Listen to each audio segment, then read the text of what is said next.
The lease is an important document for landlords and tenants because it dictates the responsibilities of each party and spells out the consequences when the terms of that agreement aren't followed.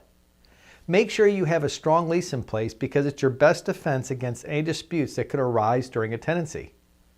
Get a lease that is legally enforceable in your state and city. The legal requirements are different across the country, and the lease you need in Colorado will be different than leases in California or Florida. Make sure you use a lease specific to your state. Pay attention to the language you use in your lease as well. Don't try to restrict or require things the law does not allow. If you don't have your lease written by a property manager or an attorney, at least have it reviewed by an expert. One of the most important details to include in your lease agreement is the amount of rent that is due, when it is due, and how you expect it to be paid. It's also important to reference a security deposit.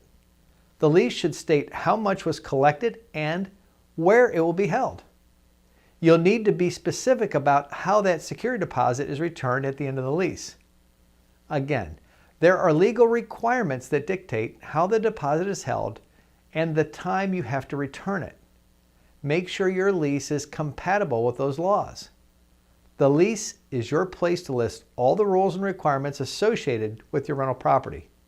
Include any limits on the number of occupants you'll allow, depending on the number of bedrooms in your property.